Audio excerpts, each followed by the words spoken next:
Welcome to Kenton's videos. Enjoy the video.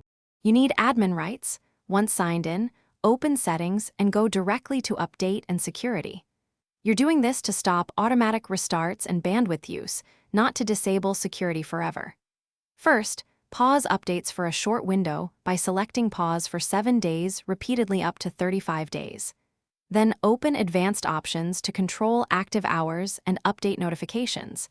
This reduces interruptions immediately, so you can continue work safely while planning longer-term changes.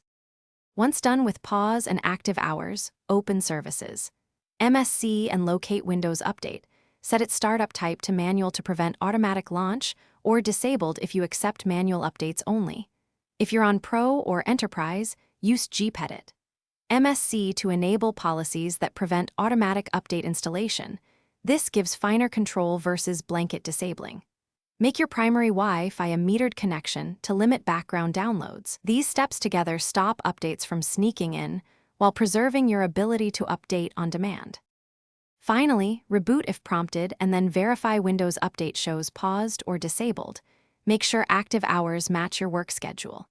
If updates re-enable unexpectedly, check for OEM update utilities or corporate management profiles and disable or reconfigure them. These often override local settings. If the system behaves oddly after changing services, revert the Windows Update service to manual and use System Restore. Most issues resolve by undoing the last service or policy change, and then try a more conservative configuration. Thanks for watching. Consider subscribing if we helped you.